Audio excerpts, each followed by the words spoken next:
Spiderman हो या चिमगादड़ के बहरूप में बैटमैन। Comic-Con 2017।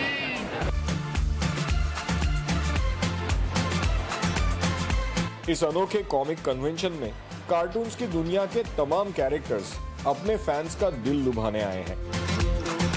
न्यूयॉर्क सिटी के मशहूर जेकब जेविट सेंटर में होने वाला कॉमिक कॉन एक ट्रेड शो है जिसमें कॉमिक्स, एनिमेशन और एंटरटेनमेंट इंडस्ट्री की बड़ी कंपनियां, आर्टिस्ट्स और वेंडर्स शामिल होते हैं। अगर आपको एनिमेशन पसंद है तो यहाँ आपके लिए कुछ न कुछ है। अगर आप गेम्स खेलते हैं तो हमारे पास कई गेम्स मौजूद हैं। अगर आप टीवी को पसंद करते हैं तो हमारे पास इस साल बहुत ही अच्छा लाइनअप है।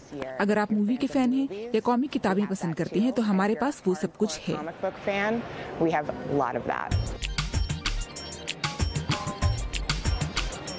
इस साल भी दुनिया भर के दर्जनों मुल्कों से आने वाले 1300 से भी ज्यादा फनकारों ने कॉमिक कॉन में हिस्सा लिया है। ये जर्मनी में काम करती है और मैं कनाडा में, लेकिन हम दोनों यहाँ इकट्ठे हुए हैं। यहाँ आपको इंडस्ट्री के बहुत से एडिटर्स और राइटर्स से मिलने का मौका मिलता है, इसलिए ये नए काम के मौके ढूंढने के लिए एक अच्छी जगह है। मैं ओहायो में रहता हूँ, लेकिन यहाँ तो आना ही पड़ता है क्योंकि दुनिया भर से आने वाले फैंस के साथ यहाँ राब्ता हो सकता है। मैंने अपना करियर ही कॉमिक कॉन की मदद से शुरू किया था और अब इस मकाम पर पहुँचा हूँ कि लोग खुद काम लेकर मेरे पास आते हैं, तो कॉमिक कॉन का बहुत ही फायदा होता है।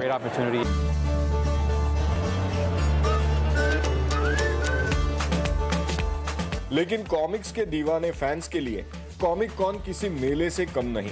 अपने पसंदीदा कैरेक्टर्स के लिबास पहनकर लाखों की तादाद में फैंस कॉमिक कॉन देखने आते हैं और अपनी फेवरेट कॉमिक्स, गेम्स या टॉयज की शॉपिंग करते हैं। मैं डिज्नी प्रिंसेस एल्सा बनी हूँ और अपने छोटे कजन के साथ यहाँ आई हूँ।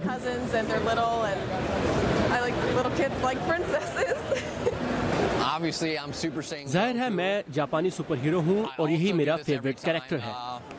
It's just my favorite character of all time. I liked it a lot, a lot. Comic con के ऑर्गेनाइजर्स के मुताबिक इस साल 2 लाख से भी ज्यादा फैंस ने कॉमिक कॉन का लुत्फ उठाया। Anshuman Apte, Urdu VOA, New York.